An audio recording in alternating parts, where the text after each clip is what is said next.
Bismillahirrahmanirrahim. Assalamualaikum warahmatullahi wabarakatuh. Selamat pagi adik-adikku semuanya. Bagaimana kabarnya? Alhamdulillah, luar biasa. Mudah-mudahan kita senantiasa diberikan keselamatan dan dilindungi oleh Allah Subhanahu wa taala, baik diri kita, keluarga kita, bahkan guru-guru kita. Oke, seperti biasa pada hari Jumat Pak Arif akan memberikan materi tentang bina fikih. Adapun materi kita hari ini yaitu berkenaan dengan salat dalam keadaan sakit. Salat memiliki kedudukan yang sangat mulia. Salat adalah kewajiban pertama dan ibadah yang pertama kali diminta pertanggungjawaban oleh Allah Subhanahu wa taala di hari kiamat nanti. Seorang muslim hendaknya tidak melalaikan solat baik dalam keadaan bagaimanapun. Solat disebutkan di dalam hadis Nabi, as-salatu imaduddin. Solat itu adalah tiang agama. Faman aqamaha faqad aqamaddin. Barang siapa yang mendirikan, yang mengerjakan solat, berarti dia telah menegakkan agama. Dan barang siapa yang meninggalkan solat, maka sama saja dia telah merobohkan agama, karena solat merupakan tiang agama, imaduddin. Kemudian solat adalah kewajiban yang akan pertama kali diminta pertanggungjawaban oleh Allah Subhanahu wa taala, sebagaimana di dalam hadis Nabi disebutkan, awwalu ma yuhasabu bihil abdu yaumal qiyamah as-salah. Amalan atau perbuatan pertama kali seorang hamba yang akan ditanya oleh Allah Subhanahu wa taala ketika dia mati nanti, itu adalah salat. Fa idza saluhat saluha sa'iru amalihi. Jika salatnya bagus, maka akan bagus semua amalannya. Wa idza fasadat sa'iru amali. Dan jika salatnya rusak, salatnya buruk, maka akan buruk semua amalannya. Maka oleh sebab itulah kenapa sangat ditekankan sekali kita sebagai umat muslim, saya, adik-adik, itu kita ditekankan untuk senantiasa mengerjakan salat baik dalam keadaan apapun. Bahkan ketika perang, dalam keadaan perang pun kita diperintahkan untuk melaksanakan salat, karena saking pentingnya salat. Kenapa? Karena ada beberapa hikmah, ada beberapa makna yang tidak didapat kecuali di dalam salat. Oleh sebab itu, sebagai umat Islam kita senantiasa diperintahkan untuk menjaga dan mengerjakan salat dalam keadaan bagaimanapun. Kita diperintahkan untuk salat dalam keadaan sempurna, yaitu dalam keadaan berdiri. Kalau tidak mampu, seumpama sakit, tidak mampu berdiri, maka boleh kita salat dalam keadaan duduk. Kalau tidak mampu karena sakit, salat dalam keadaan duduk, maka boleh kita salat dalam keadaan berbaring, seperti orang tidur ya. Kemudian kalaupun tidak mampu, dalam keadaan berbaring pun masih tidak mampu, karena sakitnya semakin parah sehingga tidak bisa melakukan gerakan-gerakan salat ketika berbaring, maka kita diizinkan untuk salat dengan menggunakan isyarat. Kalaupun sudah tidak mampu, maka sudah saatnya, mungkin sudah tidak ada lagi, mungkin kita sudah disolatkan. Maka oleh sebab itu adik-adik, selagi kita masih diberikan kekuatan, kemampuan, mari kita jaga salat kita baik dalam keadaan apapun. Kita harus menjaga salat kita, jangan sampai kita tidak pernah salat sampai kita hanya salat pas ketika mati kita disolatkan. Maka kita jaga salat kita, karena banyak sekali fadilah-fadilah yang akan kita dapat ketika mengerjakan salat.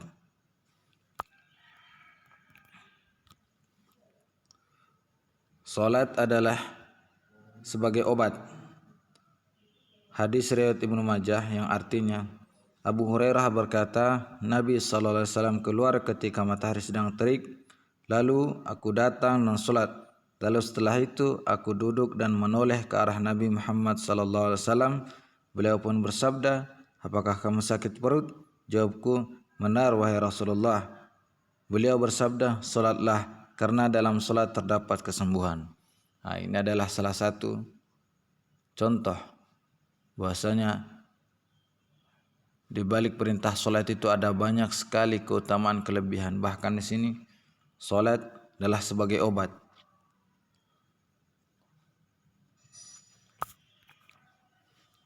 Kemudian hikmah solat.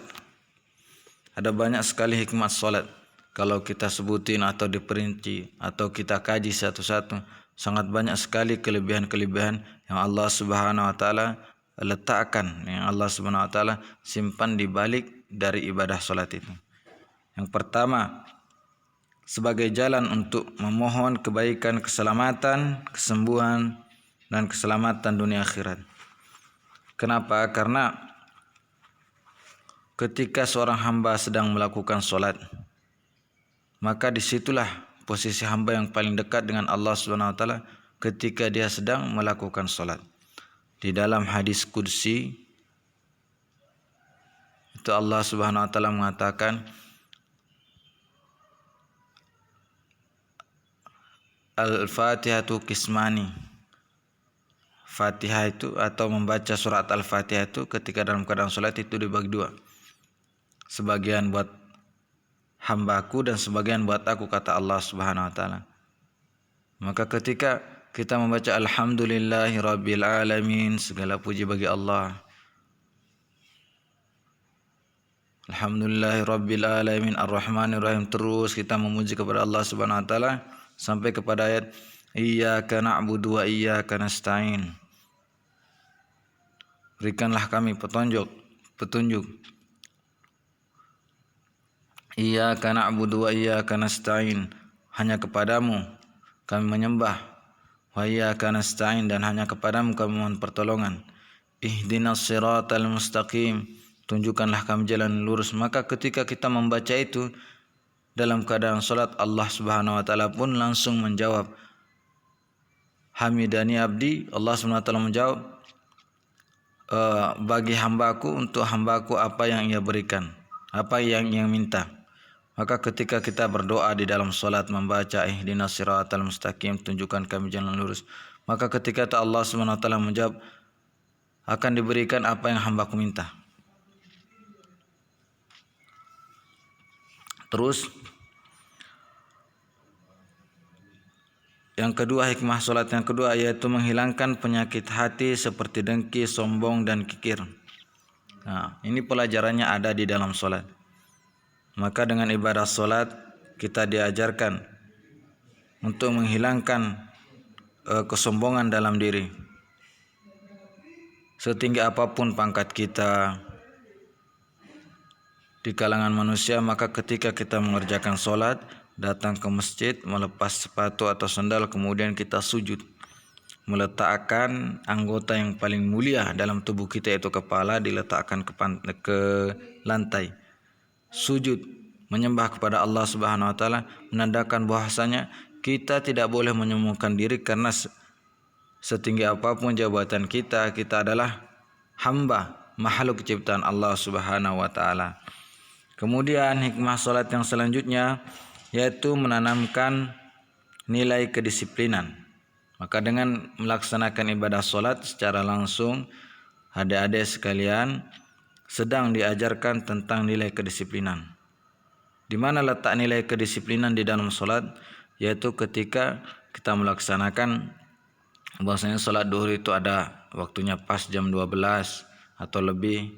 Begitu pula salat asar, subuh, maghrib, isya, semua ada waktunya. Mengajarkan kita untuk disiplin, dan bukan cuma sekedar disiplin, dengan ibadah salat pun kita diajarkan untuk kejujuran dalam gerakannya. Seumpama salat subuh 2 rakaat, maka kita harus mengerjakannya 2 rakaat, tidak bisa mengerjakan 3 atau 4 rakaat. Maka dengan ibadah salat kita diajarkan untuk disiplin dan jujur. Oleh sebab itu kita diperintahkan untuk selalu melaksanakan ibadah salat baik dalam keadaan bagaimanapun. Tidak bisa berdiri, duduk, tidak bisa duduk maka boleh kita berbaring, tidak bisa berbaring maka boleh kita solat dengan menggunakan isyarat. Kemudian tata cara solat bagi orang yang sakit. Ini tata cara solat bagi orang yang sakit yang dia tidak bisa solat berdiri, maka dia diperbolehkan solat duduk sebagaimana digambar. Nanti juga bisa diperhatikan di buku bina fikihnya masing-masing. Nah, gerakan yang pertama, berniat sesuai solat yang akan dikerjakan. Solat isyakah, solat maghribkah, solat subuhkah, solat duhur atau solat asar. Kemudian takbiratul ihram sambil mengangkat kedua tangan. Perhatikan gambarnya. Kemudian langkah yang selanjutnya, setelah takbiratul ihram, kedua tangan bersedekap di atas dada. Dilanjutkan dengan membaca doa iftitah, membaca surat Al-Fatihah dan surat atau ayat yang dihafal. Nah, cara meletakkan tangannya sama dengan cara meletakkan tangan ketika solat dalam keadaan berdiri atau ketika solat dalam keadaan tidak sakit. Cuman posisinya aja. Di sini posisinya duduk karena apa? Karena tidak mampu melaksanakan solat dalam keadaan berdiri, maka diperbolehkan melaksanakan solat dalam keadaan duduk. Membaca doa iftitahnya sama saja. Begitu pula dilanjutkan surat Al-Fatihah dan surat yang dihafal. Kemudian selanjutnya ruku dengan membungkuk. Perhatikan gambar itu, gambar orang yang sedang ruku. Itu posisinya seperti tadi, sedekap dalam keadaan duduk. Maka ketika ruku, posisi badannya ditundukkan, dibungkukkan setengah dengan membungkukkan badan. Kemudian membaca bacaan ruku sama dengan bacaan ruku seperti biasanya. Dilanjutkan dengan i'tidal dan duduk lagi seperti semula. Kemudian sujud seperti sujud biasa, bacaannya sama dengan bacaan pada solat biasa. Demikian seterusnya dilanjutkan gerakan dan bacaan solat hingga salam sesuai dengan jumlah rakaat solat yang diniatkan. Hanya posisinya aja, posisi dalam solat dalam keadaan duduk.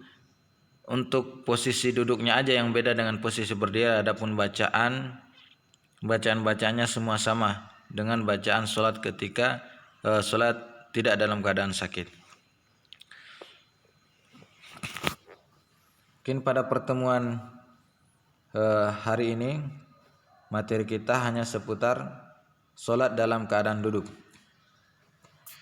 Ada lagi solat dalam keadaan berbaring, solat dalam keadaan terentang, nanti akan kita lanjutkan pada pertemuan yang akan datang. Adapun tugas adik-adik untuk hari ini yaitu membuat video singkat solat dengan keadaan duduk sesuai dengan yang ada dalam gambar. Kemudian video dikirimkan ke Google Drive. Itu tugasnya. Oke, terima kasih atas kerjasamanya, atas perhatiannya dan waktunya. Pada pertemuan hari ini Pak Arif cukupkan sampai di sini dulu. Nanti kita akan lanjutkan dengan pelajaran fikih, bina fikih selanjutnya. Jangan lupa adik-adik sekalian untuk kembali memurojaah hafalannya untuk persiapan sidang tahfidz. Kemudian tugas-tugasnya jangan lupa untuk dikerjakan.